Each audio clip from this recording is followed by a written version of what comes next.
The hum of the warm spine had been the same note Juno's whole life. The way the sea is the same note to people born beside it, and tonight it was a different note, and she was the only one awake to hear it. She had her bare hand flat on the inner bulkhead, where the metal was always blood warm, and under her palm the heartbeat of the only home she'd ever had came up slow, and then slower, and did not come back. Juno Vale had been hearing the warm spine since before she had words for it. It was the first thing, before her mother's voice, before light, the low, steady breathing of the dead hull's core, the maker system that kept Coreward's air warm and moving and alive, and had kept it that way for longer than anyone aboard could count back. The founders had found this hull adrift past the charted edge, cold and dead along all its kilometers, except for this one deep compartment that was still faintly warm, still cycling air, still keeping its slow, patient rhythm to nothing anybody could name. They had not stripped it. They had moved in. They had dyed their work cloth dust ochre to mark themselves off from the reach and welded a human home into a dead alien's living heart. And Juno was the second generation born inside it. Off-station people, the rare ones who came aboard, always asked the same useless question: what is it? What's the core? What's it made of? What does it do? As if the answer mattered. Juno's elders gave the only honest answer, which was, it is the warm spine, it is home, it has never stopped, and we do not know. The outsiders heard mystery in that. Juno heard the same thing she heard when someone asked what her own heartbeat was made of. It was the wall. It was the air. You did not need to understand your house to live in it well. You needed to know it, by feel, by sound, by the small wrongnesses that meant something was starting to go. And something was starting to go. She crouched in the warm dark a long time with her hand on the bulkhead, counting. She had counted the spine's beat to fall asleep her whole life, the way other children counted sheep, and she knew it the way she knew her own pulse. It had always been steady. Tonight it was slow, not failing. Failing she would have known. Failing had a stutter to it, a fight. This was not a fight. This was the spine taking a longer breath between beats, evenly, on purpose, as if it had decided to, and it was not going back. By morning shift, the slow note had reached the grow rooms. The green smell was a half-degree colder. The dew on the leaves came later than it should. A bunk-warren 3 decks down woke to air that was fine, perfectly fine, only slower moving, as if the whole station had taken a breath and held it a beat too long. The elders gathered in the gather, the wide inherited room where Coreward decided things, and Juno stood at the back because she was young and because she was the one who had felt it first. Hessa, the oldest of the maintenance line, the one whose own parent had sealed the original habitat into the core, put a hand on the gather's warm wall and held it there a long time. It is slower. I have lived against this wall 90 years and it has never been slower. I do not have a word for what it is. I only know it is the spine, and the spine is changed, and a changed spine has never once happened in the length of us. It's not breaking. I had my hand on it all night. Breaking fights you. This isn't fighting, it's just taking longer, evenly, like it decided. Decided is a frightening word for a thing that keeps us breathing, child. I know. I'm not saying it nice. I'm saying it's not a leak and it's not a stall. It's a different rhythm. And we live in its rhythm, all of us, every system we ever married into it. So either it comes back to the old note, or we learn the new one before the new one gets ahead of us. She did not say the rest because she did not have it yet. She only knew it in her hands, that the human plumbing grafted into the warm spine, the air movers, the heat trades, the water cycle, all of it timed 2 generations ago to the spine's old steady beat, was already system by system falling out of step with the new slower one. A grow room fan still pushing on the old cadence, a heat trade opening its valve a beat before the spine was ready to give. None of it failing yet. All of it arguing, quietly, with a hull that had stopped keeping their time. The station was breathing. The human station laced through it was holding its breath against the wrong count. And nobody off station was going to come help a place that wasn't supposed to exist. except that two of them were already coming. The reach cutter came first because the reach always came first with paper, and the Verge rig came second, because Verge always came second with a price. Coreward traded just enough to stay alive and otherwise stayed off charts, but a station built inside a working inheritance hull cannot hide a thing like a life support core-changing rhythm. The hull's slowed beat had bled into the keep alive of the one comms buoy Coreward leased a slice of, and a keep alive that runs wrong is a thing the Reach notices, because the Reach has lately been told to notice exactly that. A Frontier auditor flagged it. The flag went up a chain into an inquiry Juno had never heard of.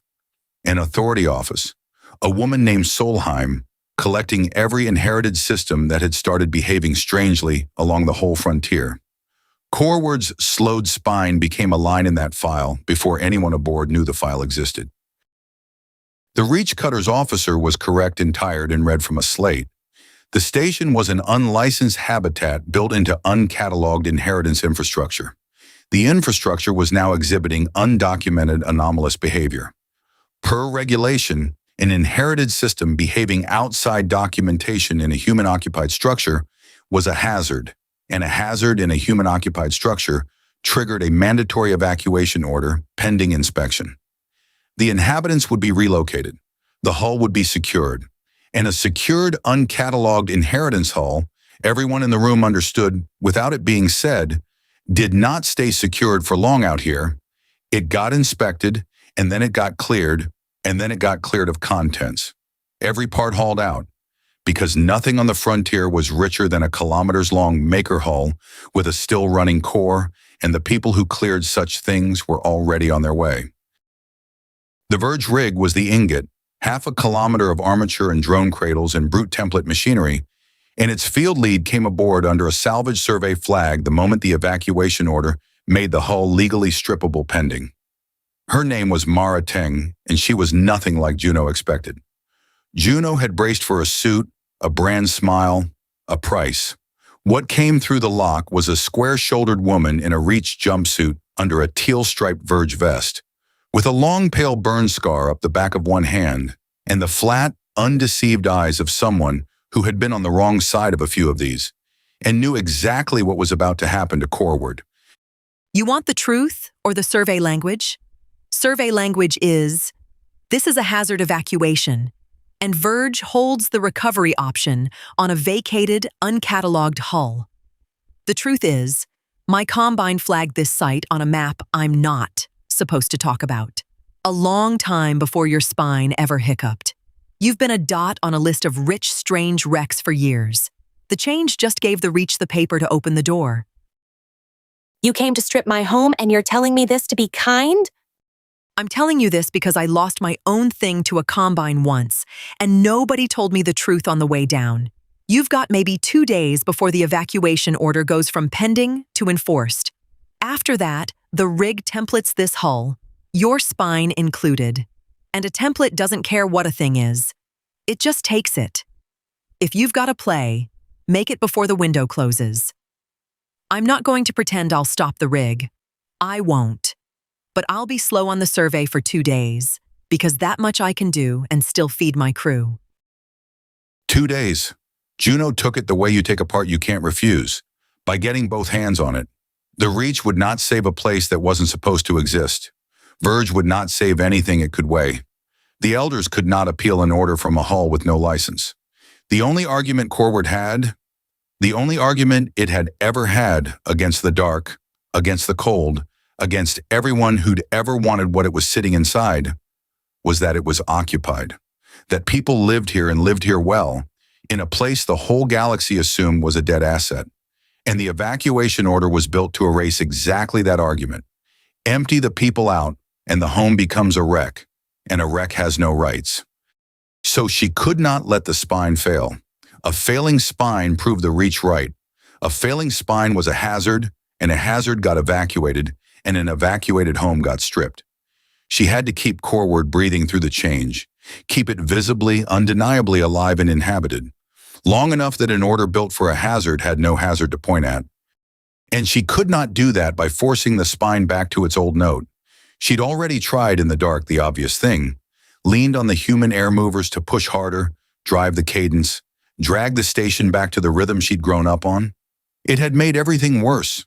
The harder the human systems pushed against the spine's new slow breath, the more they fought it, the more they cracked and stuttered and burned. You could not make a house breathe on your count. The spine wasn't broken, the relationship was. She knew that, suddenly and entirely, the way you know a house. You did not fix a home that had changed by forcing it back to what it was. You moved the furniture. You learned the new draft, the new cold corner, the new warm one. You adapted to it because it was yours and you were staying. She started over, not fighting the spine, listening to it. She went down into the warm dark with her hand lamp and her bare hands, and she did the things she'd done all her life without a name for it.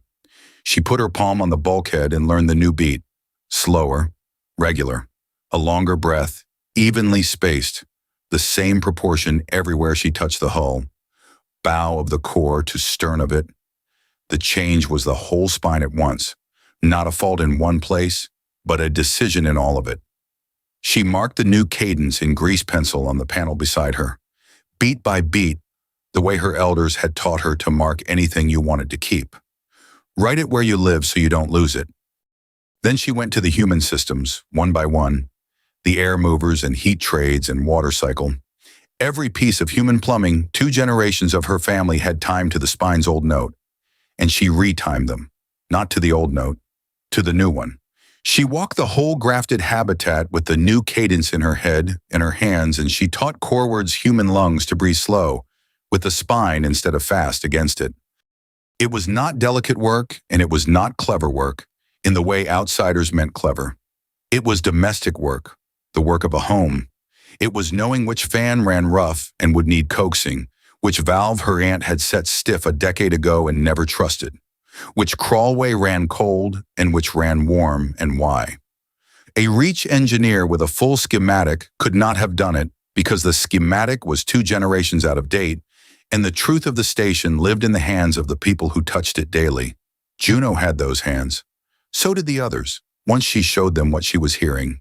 The maintenance line, the grow room keepers, the old woman Hessa who'd had her palm on the gather wall for 90 years and could feel the new beat the second Juno named it.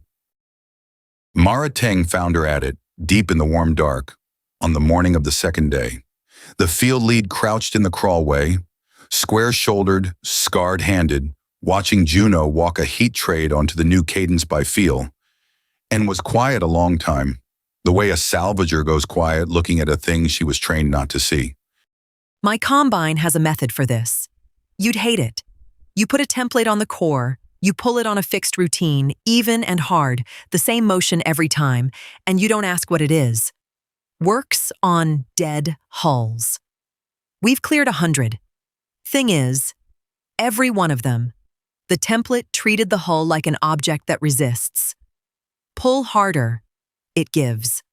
And I've watched it crack a fortune in 9 seconds because the thing it was pulling wasn't an object. It was something that had a way it wanted to be handled, and we didn't know the way, so we broke it. It's not resisting. That's the part your combine can't see. It changed, and we're changing with it because it's our house and we're staying. You don't drag a house back to last year. You live in it this year. No, you don't. She said it flat, but something moved behind it. Where I come from, knowing a thing that well is called inefficiency. Took me 3 years on the rig to remember it's the only thing that ever worked. By the end of the second day, the human station had stopped arguing with its hull. It was not the same station.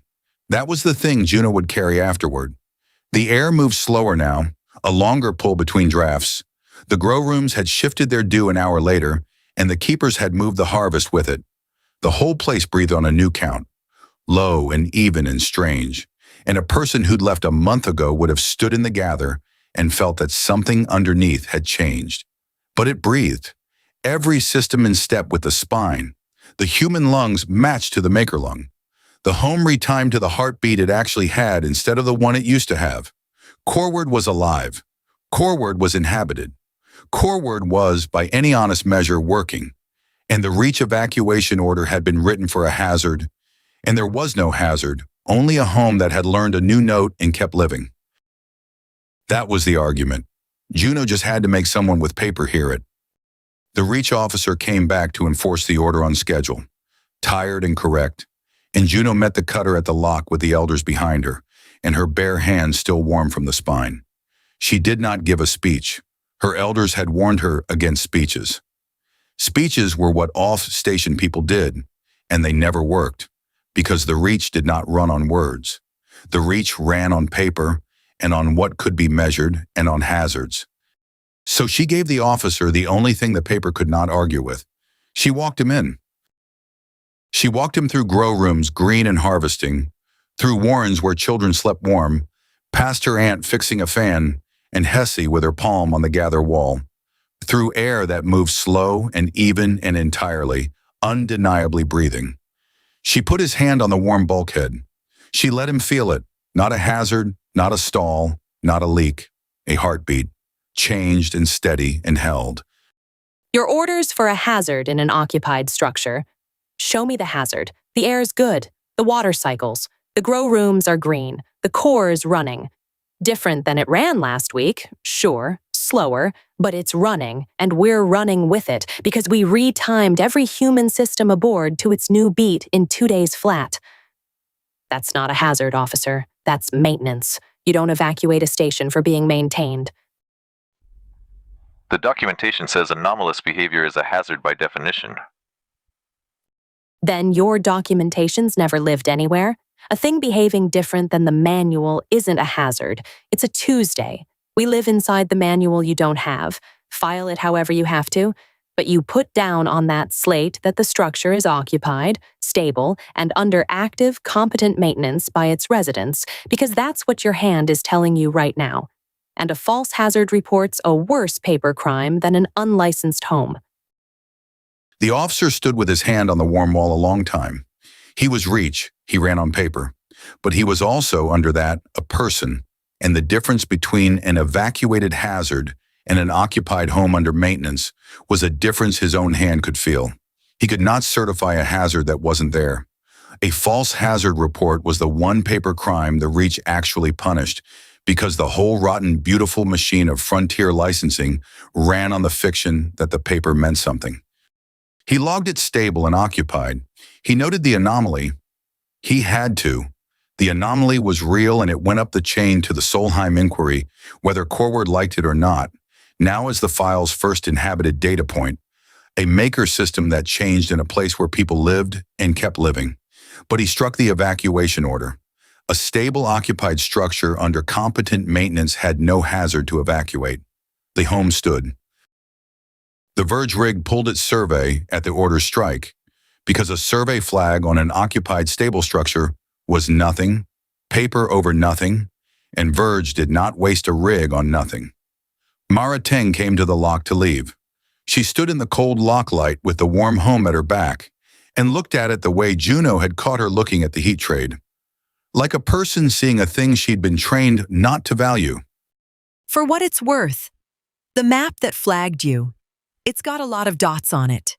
Strange wrecks, behaving strange, all clustered around the blank places the charts won't fill in. You're the first dot I ever stood inside that had people in it. I don't think my combine's going to know what to do with that. I'm not sure I do either. Tell them the dots are houses, some of them anyway. Tell them a house pushes back. The cutter and the rig both pulled away, and Coreward was its own again, off the charts the way it liked, a warm light in a dead hull at the edge of nowhere. The elders held a quiet gather. They did not celebrate. Stationborn did not celebrate keeping a thing they had never agreed to be at risk of losing. They simply went back to living on the new slow count in the home that was still theirs. That night, Juno did what she had always done, which was put her hand on the warm spine before she slept. The beat came up slow, slower even than 2 days ago. Fractionally, stubbornly, the longer breath stretching just a hair longer than the one she had marked in grease pencil and timed the whole station to. She held her palm there and waited for it to settle back to the count she'd just taught everyone. The way you wait for a fever to break, for a strange night to end, and the house to go back to its right self. It did not. It went on stretching, slow and even and certain, a thing that had not finished deciding whatever it was deciding. She had grown up against a wall that kept one beat her whole life, and now the wall kept a beat that was still changing under her hand and would not go back to sleep. She kept her hand there a long time the way you do. She had saved her home by learning to live inside its change instead of forcing it back, and that was a real win, and she knew it. The house stood. The people stayed. The dots on the Combine's map, she thought, were houses and a house pushed back.